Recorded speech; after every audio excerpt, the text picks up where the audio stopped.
Good morning. We're recording the interview of William Rickert.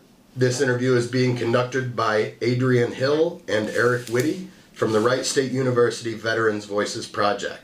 This interview is being recorded at the Wright State University Veterans and Military Center in Dayton, Ohio. It is 10 a.m. on December 22nd, 2014. Okay, Bill, to begin with, where and when were you born? I was born February 17, 1947 in San Mateo, California. Okay. And who were your parents and what were their occupations? My father's name, he went by Bert, but Engelbert was his actual name, and he worked for a Simmons company that makes beauty rest mattresses, and he was he was definitely a self-made man who became a controller of a division with no college and very little background. My mom, Phyllis Rickert, was a homemaker. Okay. And any siblings? A brother who's 3.5 years older than me. Okay. Were either of your parents or your brother in the military? No. Well, my brother was. My parents were not. My brother was in the Air Force, was a pilot, and served, I think, about 4 or 5 years, something like that. Okay. Did he join up before you did, or what was... He was in ROTC in college and went through the pilot training, and so he was actually in the Air Force while I was still in college, and then our service overlapped. Okay. So when I went into the Army, he was still in the Air Force. So what, you said you were in college before you? Yes. Got in the military? And were you drafted? I was. Okay. After you graduated? Yes. I graduated college in 1968. The college at that time was a deferment, as was graduate school. But in early 1968, the rule was changed so the graduate school was no longer a deferment. I had accepted a position as a teaching assistant to work on a master's degree, which then I began in, fall of 1968, and was drafted while in graduate school. What was your undergrad degree in? In speech and English. Speech and English. And where did you go? Illinois Wesleyan, okay. Bloomington, Illinois. Okay. So where were you teaching? Where were you living when you were drafted? I went to Mount Pleasant, Michigan, Central Michigan University, and I was teaching in the speech communication department, working on a master's degree, and was drafted to report January or February, I've forgotten, but early in 1969, and was able to get that extended to June so that I could finish the semester. And actually the basis was not me finishing, but rather my teaching would have been disrupted. So I'm curious, you were in an academic environment before you were drafted. What were your feelings towards the war or towards the military before then?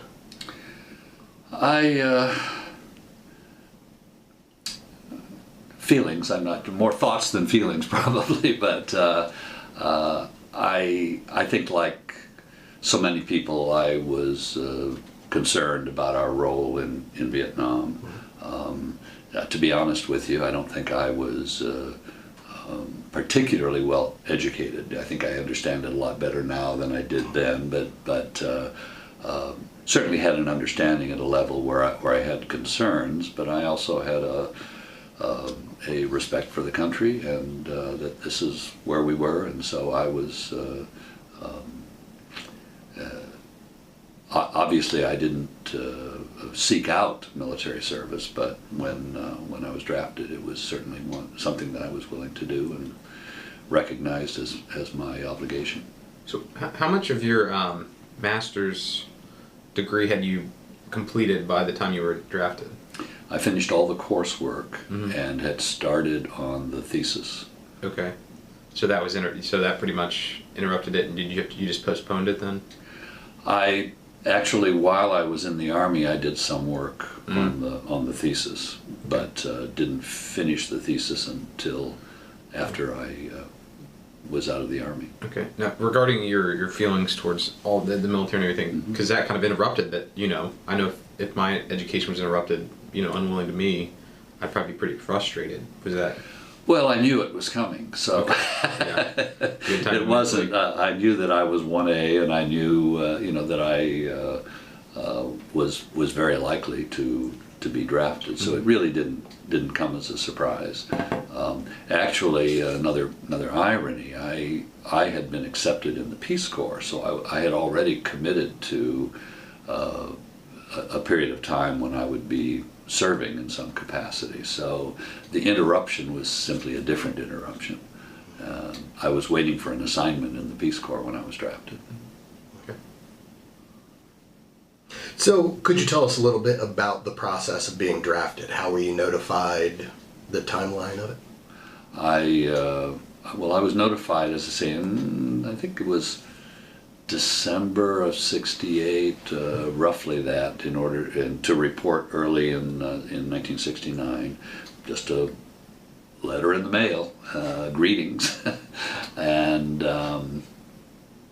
the extension. Several administrators from the university supported my extension, and then received another letter saying that I would report June of 1969. I lived, my home was considered Chicago at the time, even though I was actually living in Michigan. And so I was to report to a train station on the south side of Chicago. You said that you got an extension from your university? Well, an extension from selective service. In other words, that they postponed the time I had to enter the service so that I could finish this semester. Oh, okay. Gotcha. Okay, so reporting for duty. Well, as I said, it was a train station. It was a train station in, I think it was Harvey, Illinois, but on the south side where my permanent address was at the time, actually where my parents lived at the time. And there were some other guys there at the train station, and we got on the train and went to somewhere in Chicago. And I don't even know where it was. We were sort of led there, and some of it's a little bit of a blur, but there was a moment where we made a choice whether to step across the line, and we all stepped across the line, and that was, as I recall it, our confirmation that we were accepting the military, that we were in the Army, having done that. And then we were taken out to O'Hare Airport and put on a flight that was not a regularly scheduled flight. It was only us draftees. We went to, I assume this is another question that's coming, but we were taken to Fort Polk, Louisiana. And actually it was, I think, almost a week before I started basic training. So we were in the holding company because it, well, I guess I don't know we were told the end of the fiscal year, but the military fiscal year isn't in June, so I don't really know. But at any rate, we were there a while and then on to basic training. Okay. Now I'm curious, since you had a degree, did you have an option of taking a commission? Yes. Well, not taking a commission, an option of going to officer candidate school. And that wasn't presented to me until I was in basic training.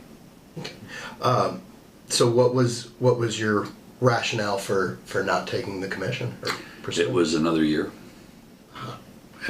and I was fine with what was happening. You know, I didn't have any.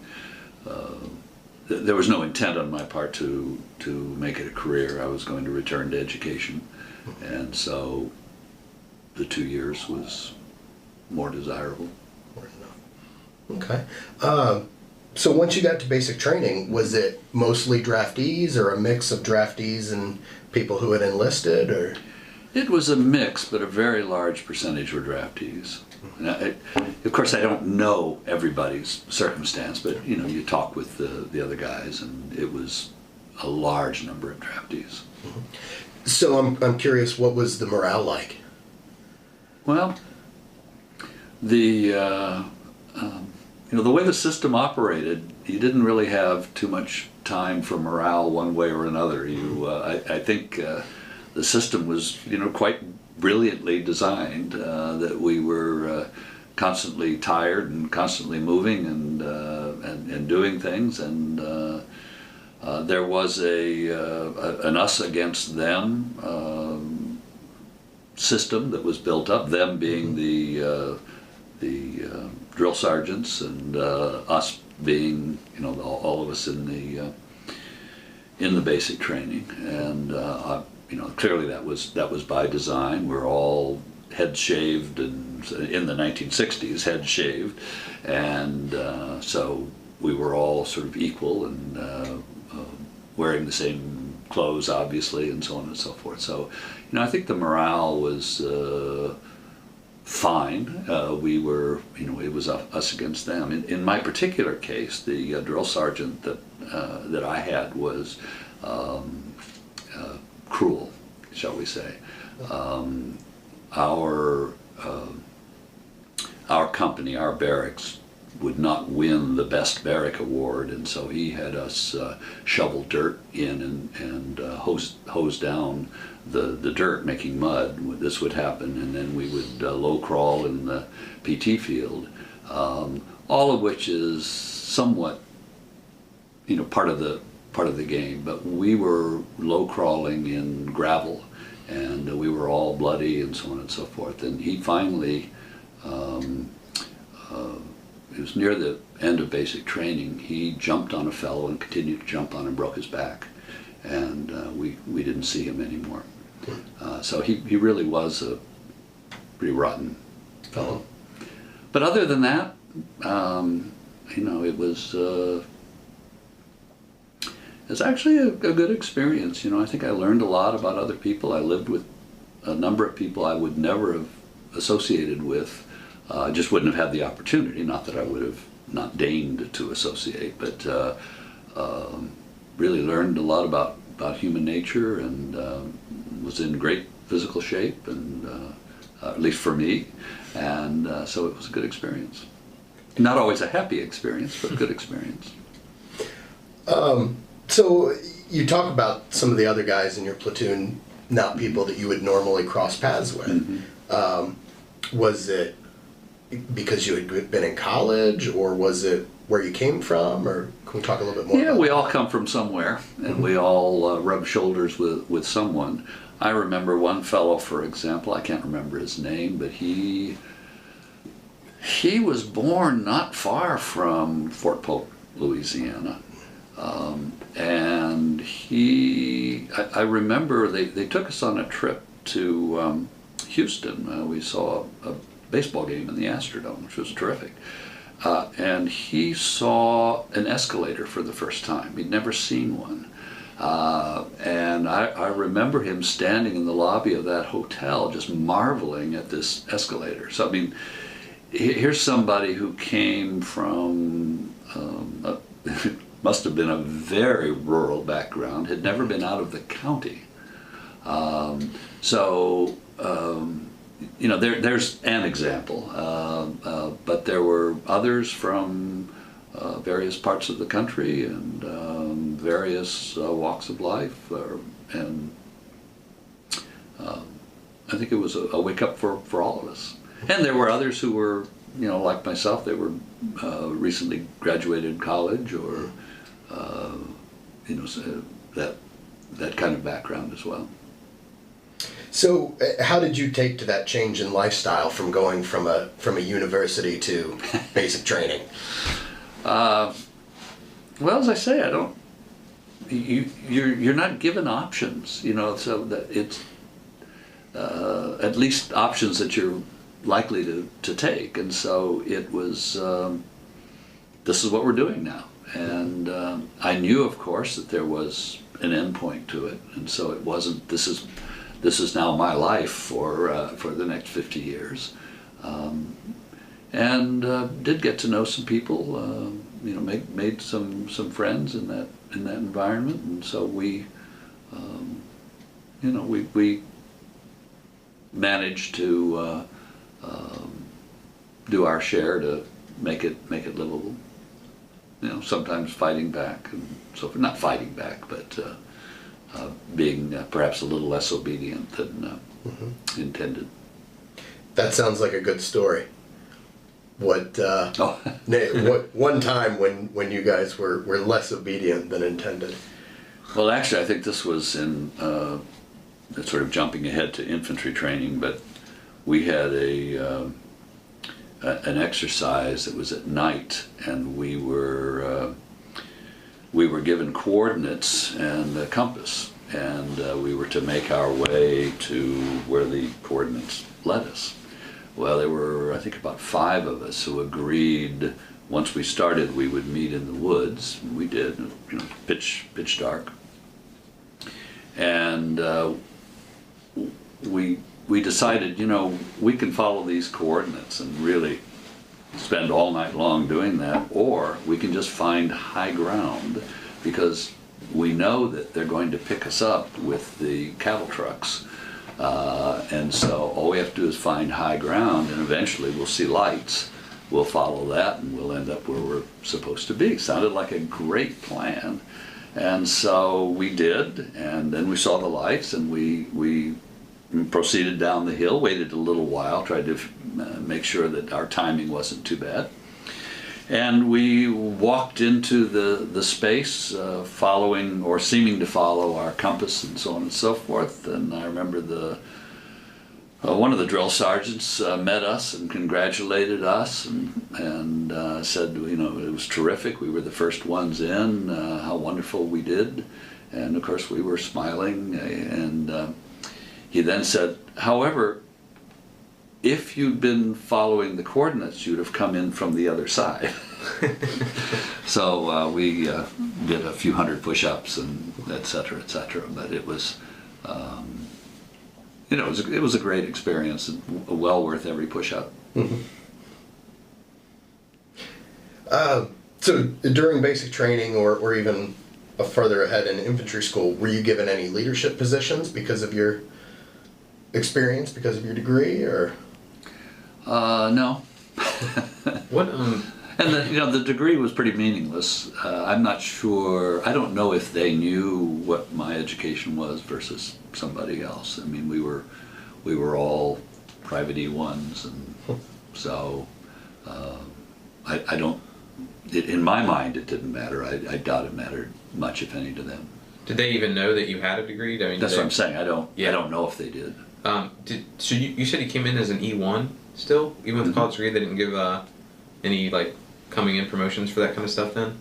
No. I was just, whether you got a GED or college degree didn't matter. As a matter of fact, one guy in my basic training was a chiropractor, and at least at that time, I don't know if it's the case. So he told me, my source is him, but maybe he wasn't really a chiropractor. But his story was that they didn't accept that. They would accept him as an officer, but he would have to go through the officer candidate school and all that sort of thing. And I did hurt my neck at one point, and he adjusted it, so he seemed to know what he was doing. It worked. So, what was graduating from basic training like? Kind of interesting, because with my college degree and what I thought were some other skills, I had put in for a number of assignments, made choices, and it was kind of interesting because everyone went to the graduation except for one other fellow and myself. Everyone got orders except this fellow and me, and almost the draftees all got orders for infantry, and the ones who had volunteered for a particular assignment, I presume, got that assignment. So he and I went to this, and I thought, well, I'll bet they're putting me into some clerk or whatever, and then they gave me orders for Tigerland, North Fork Polk infantry. So my guess is they did pull my file to consider something, but it ended up infantry. So what was Tigerland like? Well, it was South Fort Polk to North Fort Polk, and upon arrival, we learned that we were not allowed to walk. Anywhere we went, we would have to run. We did push-ups, and I suspect that first day I did hundreds of push-ups, or attempted to do hundreds of push-ups, and so it was pretty rigorous. But it too became a routine, and this is where we are. So it was more.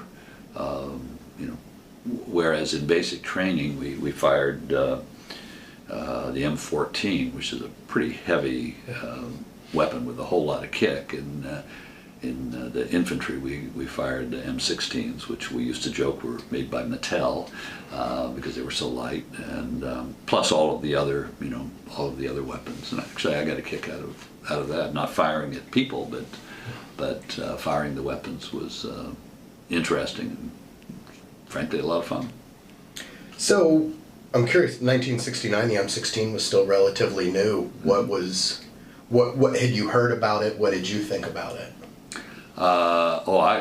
Compared to the other, I loved it, and you put a scope on it, and it's just amazing what you can, how precise you can be at tremendous distances, even if you're not all that gifted, which is probably the case for me. But it was easy to carry, and you put a clip in it. It's very very quick and easy. It was wonderful. Had you heard any of the stories about it failing in combat or jamming? No. Did you have any shooting experience, like when you were younger? Did you ever? Not really. I had a .22 when I was smaller, and we shoot at cans, but nothing to speak of. Okay. I just didn't know what you had to compare it to. You said you liked it better than the other. I compared it to the M14 that we had in basic training, which weighed about, I don't know, twice as much at least. 15, 16 pounds. And had quite a kick. You fire it a couple of times. It's not, you're okay with it, but you keep firing that thing, and your shoulder is really feeling it. I remember that the M16, the instructor held it up against his forehead and fired it, and to demonstrate to us that the kick was not bad, and it wasn't. So. Now, had you had any break between basic training and infantry school? No. It was, in fact, it was Labor Day weekend, and we thought we would get the long weekend, and no, there was nothing. So, had you had any opportunities to communicate with your family at that point? Sure. Yeah, I had letters and occasional phone call. Like once a week we'd line up. I can't recall that as specifically, but there, some phone calls. And back then, a long distance phone call was a much bigger deal than it is. Obviously, it's not a big deal at all today, but at the time, it was.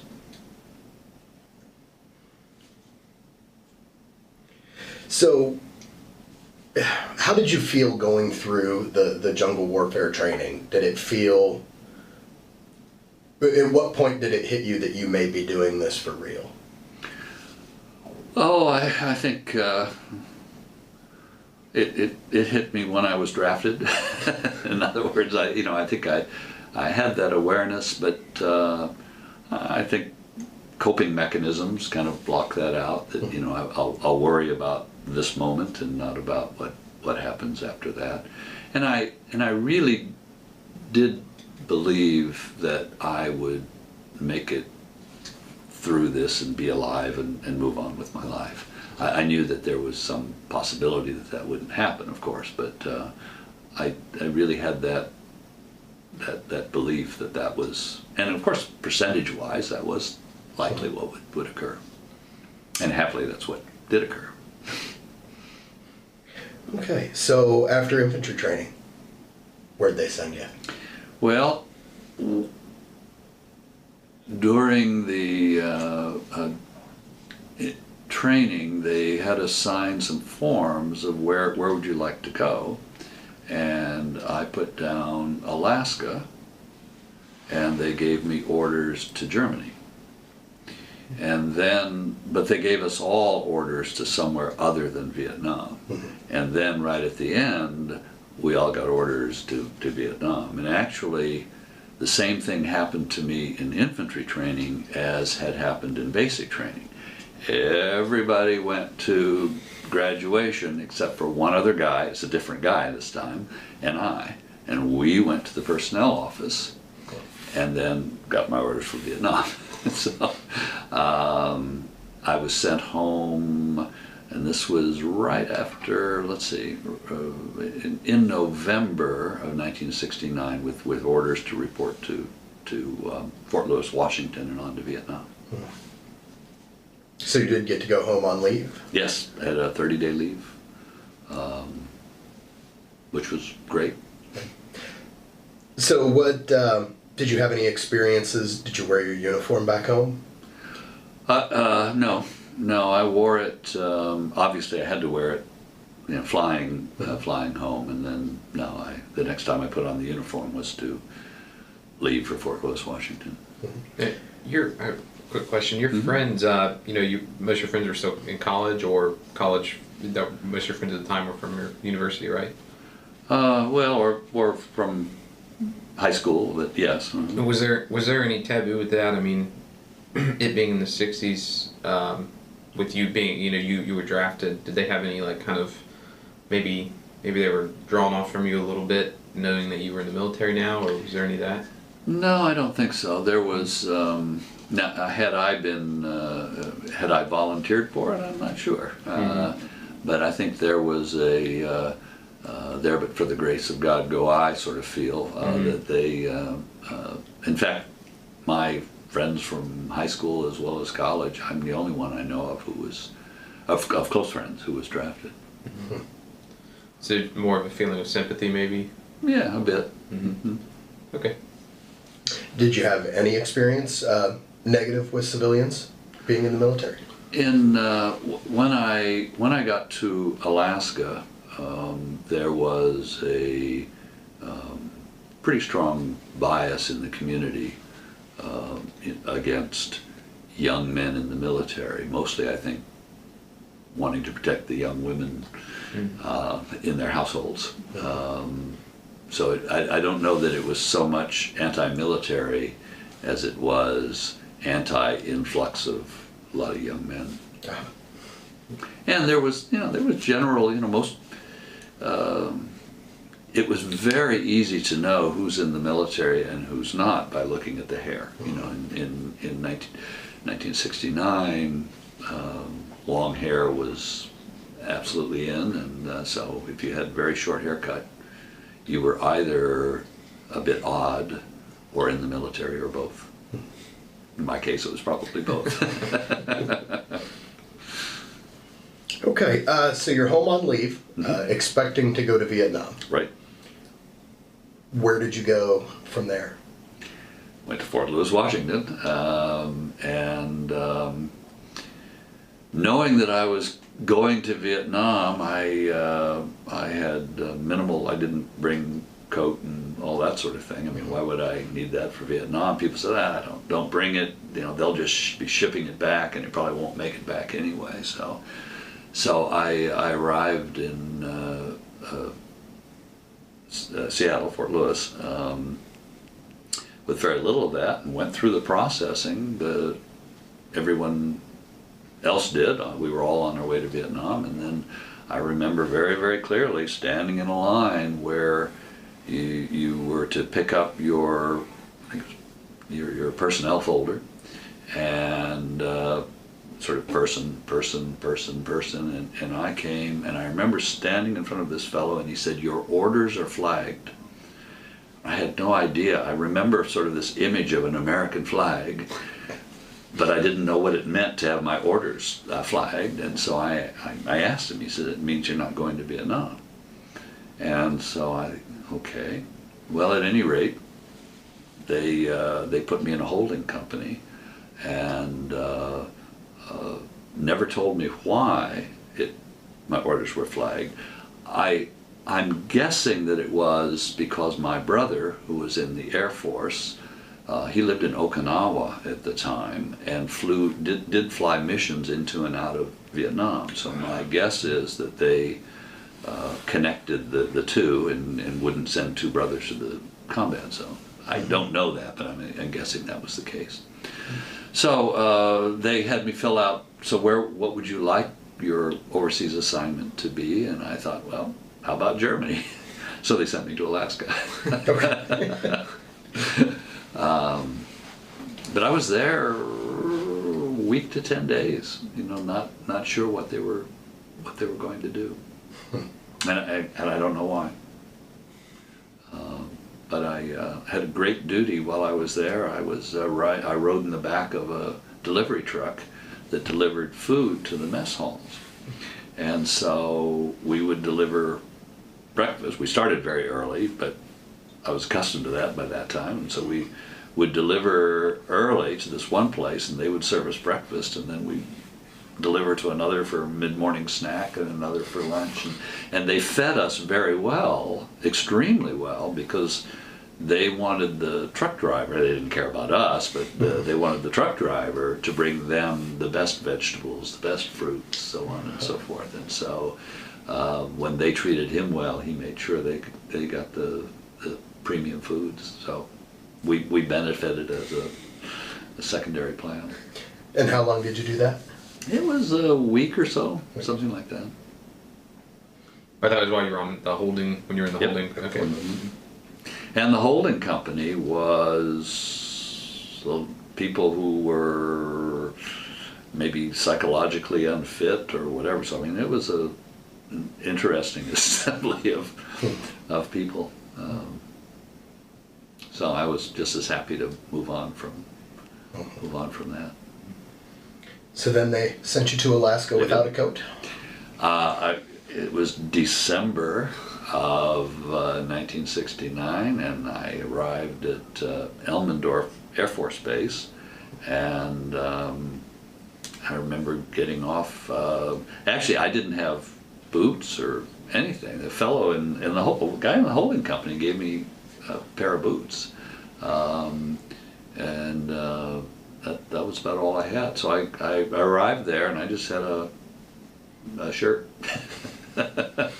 and you know, gradually I did, you know, they equipped me with well, the coats and everything were different in Alaska anyway. So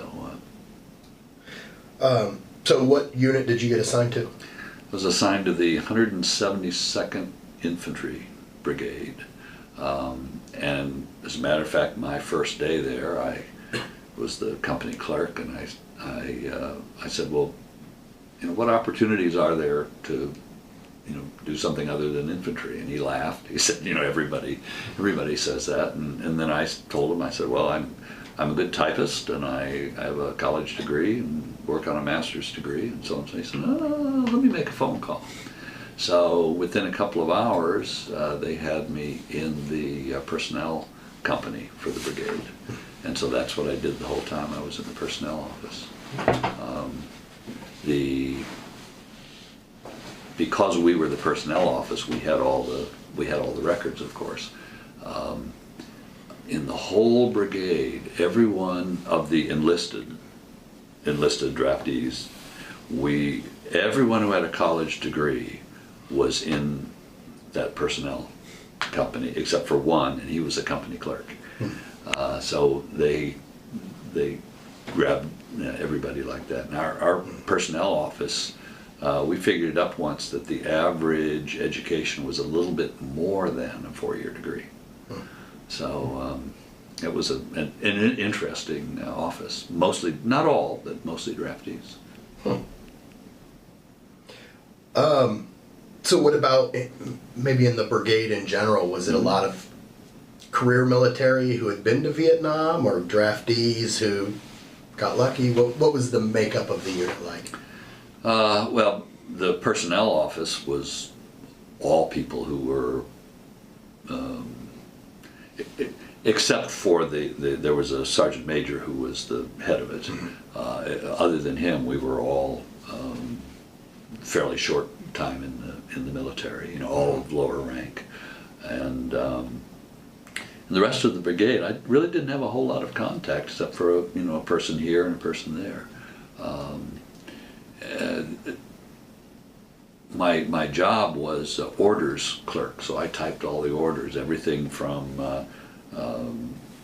when you fired the weapon, were you expert sharpshooter, marksman, and since the targets didn't work, we just made it up. I probably shouldn't say that, but we had no way of knowing, and so everybody passed, and we did the best we could. But I mean, literally, the targets didn't work, or they were sent in from the infantry companies. I don't know how they determined it, but that housing allowance, cost of living allowance, hola cola. When people went TDY, we had quite a few deaths in the brigade, and so there was a whole lot of paperwork going on with that. So I did all of those things, including giving people orders for Vietnam, and that was a volunteer only. They didn't send people. Alaska, of course, was cold weather training, so you don't go through cold weather training in order to go to Vietnam. It just doesn't make sense. But there were a few people who hated it so much that they wanted to go to Vietnam, or for who knows what reason wanted to go to Vietnam. But there was also, if I recall, if you went to Vietnam and came back with less than 5 months remaining on your duty, they would you would get out of the Army five months early. And for some people, they preferred that. So I had quite a range of duties. And of course, we were an infantry company, so we would go out in the field, and we had the cold weather training, and out in the field for like a week at a time, only in the winter, never in the summer. Of course. I'm curious, the culture on base, were the draftees treated differently than the career military? Was there like two social groups on base, or did everybody? Well, I lived off base, had an apartment in town, and so I didn't have a whole lot of, I'd come to work in the office and work in the office, didn't have a lot of contact. Other than that, in the company, I was treated very well. In fact, the Sergeant Major and I got along terrifically, and he was in his late 30s and was Sergeant Major. He had made rank just unbelievably quickly, and he was a really bright fellow with a clear agenda of what he wanted to get done. And I was the orders clerk, and I could figure out through the regs how to get done what he wanted to get done, and so he thought I was terrific. And nothing illegal, or but there were a number of things where either it's how do we get through this paperwork, or this guy's used up his leave, but his wife is ill, and things like that, where how can we be creative within the regs and get things done. So that was fascinating to me. I liked the work. So, Sorry, I'm moving on. And Oh no, you're all right. But after Alaska, well, let's. So while you were in Alaska, the other guys in your company, what kind of friendships did you build? yeah, there were a couple of others who we stayed in touch with for many years, and actually haven't stayed in touch. You know, way leads to way, and life happens. But one fellow from California and one fellow from Georgia, and their spouses, and my wife and I kept in touch with them. And, so yeah, we had good experiences. Plus, we had a lot of I enjoyed Alaska. It was a wonderful place to live. The summers with I was there 2 winters, 1 summer, which is probably not the smartest way to do it, but in the summertime, with it being light all the time, it was just wonderful. Went fishing and out hiking, and out in the environment, which was just fantastic. And the winter time was beautiful. I lived in an apartment, so I didn't have shoveling, and it was a wonderful place. I lived from my apartment. I could see Mount McKinley. I could see all of downtown Anchorage and Mount McKinley in the distance, and it was terrific. Did you have your own apartment, or did you have roommates, other guys in your unit, or? My wife. Oh, you were married. Yes. When did you get married? 1968. Okay, so before you were drafted. Yeah. How did your wife feel about you being drafted?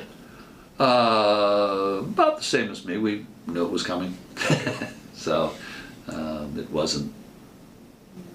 It wasn't something we preferred, but once, she went up to Alaska once I was settled, and because of that, I could live off base. So it worked out well. And in fact, she enjoyed skiing, and I was something of a skier, but not as much. Okay. Make sure we hit all the key. How about staying in touch with the rest of your family? We would send cassette tapes back and forth. Again, the cost of a phone call was so high. Well, we had some, but we sent cassette tapes and letters, of course, and so it really was not much of a problem. My father-in-law came up, visited with us, and he and I went fishing and so forth. So had that experience.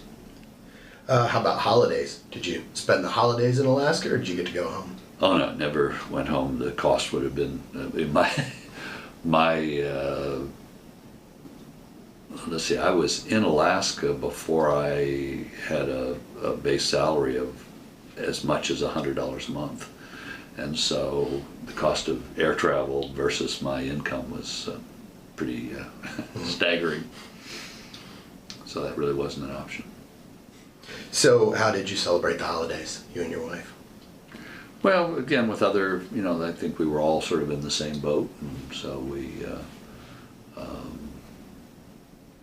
just, nothing unusual. We got a Christmas tree, and we would, basically do what we would have done in Michigan where we lived. So.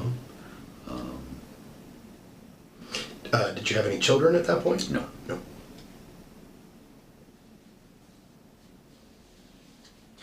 So, when did you find out you were getting out of the Army?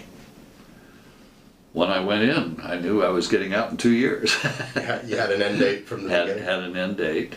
And of course I was, as orders clerk, I what we used to call cut the orders, because it was like a mimeograph machine, and it would actually cut into, I forget what is mimeo and what is ditto, but it was the kind where there's ink all over it, and it actually punches holes in it when you type. So I would cut the orders for people who were leaving the military. So I knew Exactly.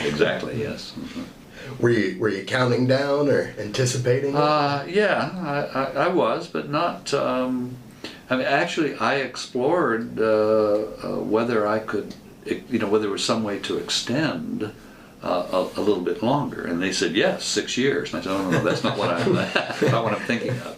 So I really didn't have a feeling of, oh man, I've got to get out of here. So I think I enjoyed my job. I learned a lot from doing that. I liked Alaska, so I mean everything was just fine. I think had I not been down the line with other plans, I might even have considered a military career. So when you got your orders to leave, When I gave myself my orders to gave leave, yourself yes. your orders to leave? Well, signed by, of course, the others. There were two ways you could leave. You either fly or you drive, and driving gives you 8 days. You don't get out of the service or at least at the time in Alaska. You have to go down to Fort Lewis, Washington, and so since I had a car up there, we drove. Which was a wonderful trip. Drove, up part of the Alcan into the Yukon, and then you can drive the whole Alcan, but at that time it was gravel. It was not a paved. That's right. None of Canada was paved, and you knew when you got into Canada because it went from asphalt to dirt and gravel. But went down to Haines, Alaska, picked up the ferry, and took the ferry down. So it was a lot like people take these Alaskan cruises, and actually the drive and the ferry was very much like going to the same places that people do now for a pretty expensive price tag. Except the Army was paying for you. The Army you was were paying. on. Yes. Well, I think I must have paid. I think we had to pay for a hotel and whatnot, but the Army, I really can't recall. They must have provided Modest per diem. Something like that. So you made it down to Fort Lewis to take your discharge. Yeah. Mm-hmm. Then it was just paperwork, and it just one of those strange sort of feelings where I'm in the Army, and then I sign a couple things, and I'm not in the Army. So what did you do? Drove on down the coast, and made sort of a vacation out of it. Stopped in San Francisco, where I was born, and drove by the old house and all of that sort of thing, and then went on down to Los Angeles, and I had family down there, and also stayed with one of the guys that I'd served with in Alaska. So we stayed with them for a couple of days, and made it a vacation. Had you made long-term plans at that point? I was when I was drafted, I wasn't sure whether I wanted to be a high school teacher or university professor. And then when I was in the service in Alaska, couldn't afford to fly, come down for interviews to, say, Illinois or somewhere in the lower 48. So there was no job. There's no way that I was going to get a teaching job for fall unless I would fly down for an interview here and fly down for an interview there, and the cost was prohibitive. So I was able to get into a PhD program without the interview. And so that's what I did. I applied for a assistantship and then to be accepted into the PhD program at University of Michigan, and was accepted. Okay. So I was all set. Had a couple of months off, and then moved to Ann Arbor. And I know that's here in Ohio. Those are fighting words to say that, but nevertheless, moved there for my to start my doctorate. Actually, it was kind of funny, or I thought it was funny, when I was about to leave Alaska and getting out of the service, there was a I don't know if he was a first or second lieutenant, but he was, I think, the company commander, and or something of the sort. But it was his job to do sort of an exit interview and so forth. And he obviously hadn't read my folder. I had more education than he did, and he was sort of playing Big Brother with me. I was probably his age or older, and he was playing sort of Big Brother about, well, son, what are you going to do with life? And I told him I was starting a PhD at University of Michigan. He said, well, that's very good, thank you very much. Yeah. We were done. So what was the adjustment back to the university environment like? Well, it was Ann Arbor, Michigan, University of Michigan now it was 1971, was about as liberal a place as one could go to. Mm-hmm. So the overall environment was certainly one where, I mean, the first thing I did was grew my hair longer, and so that I wouldn't stand out. But for the most part, it was again, working on a doctorate. You're in a more narrow sort of area rather than as an undergraduate. You're taking classes in this college here and that college over there, and you have a lot broader exposure. So I had kind of a more narrow exposure, and I had no difficulties whatsoever. I mean, some people knew that I'd been in the service, some didn't, and it didn't seem to make a difference to anybody. Do you think that would have been different if you had served in Vietnam, if they knew that? From my experience, not really. I mean, I'm aware at the time that a lot of people experienced a lot of discrimination, and I didn't. Thinking back, I probably presented it as, well, I was drafted and I had no choice. I mean, I don't have a specific recollection of that, but a fairly general recollection. So I probably phrased it in such a way that I was more victim than perpetrator. Okay.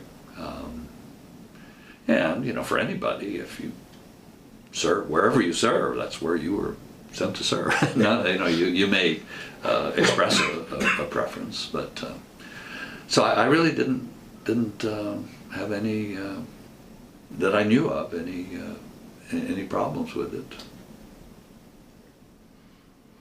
So do you think your experience in the military helped you? Oh, definitely. While working on my doctorate, I had the GI Bill, so I mean, I had teaching assistantship, later a fellowship, plus the GI Bill. So financially, I was quite comfortable. Certainly not affluent, but comfortable. I didn't need to worry about finances, and that's a wonderful. Anyone who's been a student appreciates the issue there. Now I've forgotten the question. I was moving on. How did your military experience help you? Oh yeah, okay. Well, that way financially, but also the experience of being, not just being with, but living with this wide range of people, being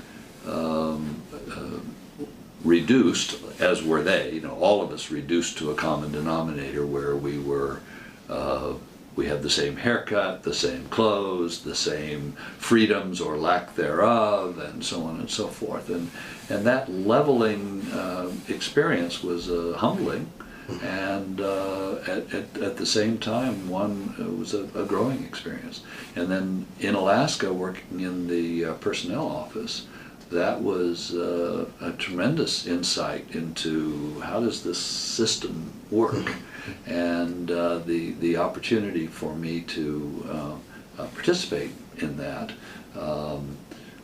with, okay, here's the regulation and you follow the regulation, but here's another regulation, you put those two together. And so I think I learned a lot of skills there that I've most definitely used since then. Here at Wright State, human resources reported to me for a period of time. And so having had very different, a university human resources department versus the military personnel department 4 decades removed is very different. And yet, in the same way, it's a matter of how do you take diverse people, find ways to work out their needs and the institution's needs and so on and so forth. So I think it was a very growing experience for me, and one that has really helped me in life in many ways. Yeah. Okay, so give us a life lesson you learned in the military. I think I did, but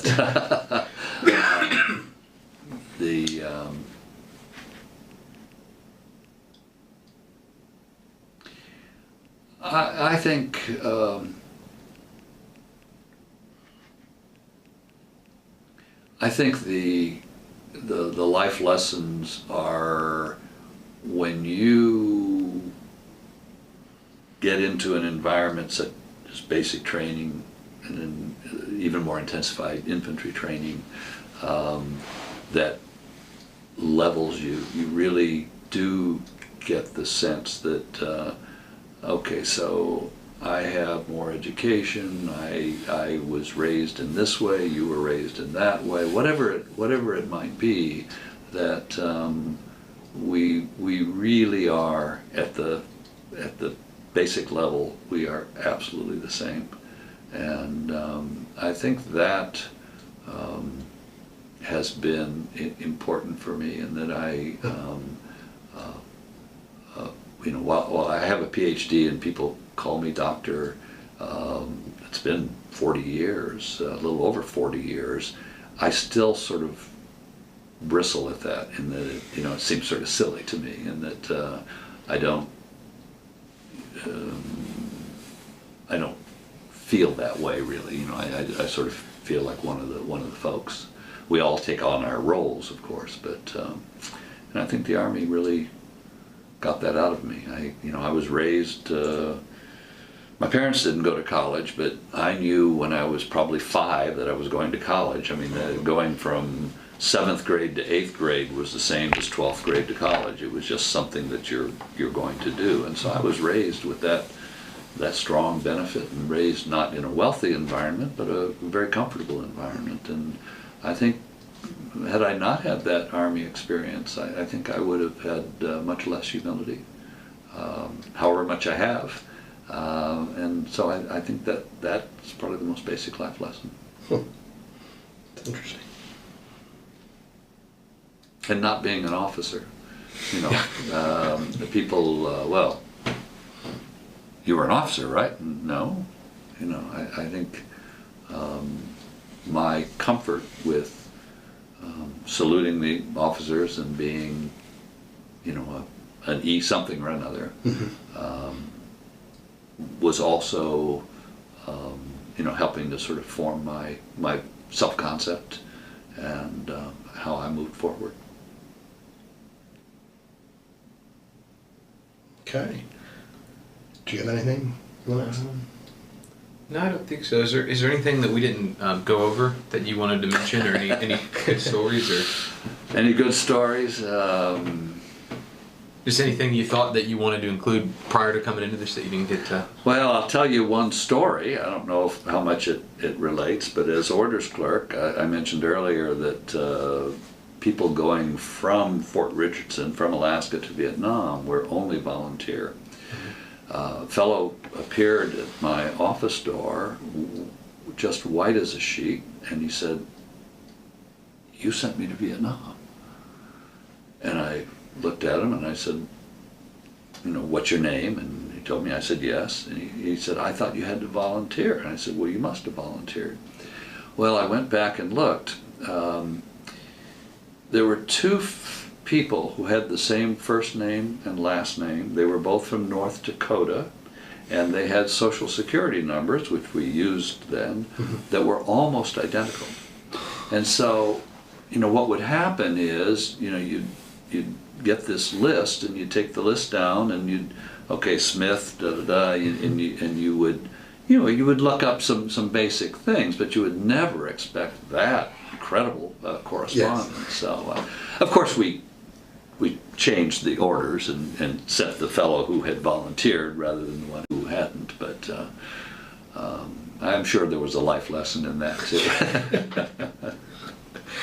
So I'm not sure that's a good one to end with, but overall my experience in the military, while I went in unwillingly, when I came out, and ever since I've seen it as very positive. And I think it'd be terrific to have everyone serve, not necessarily in the military, but to serve. So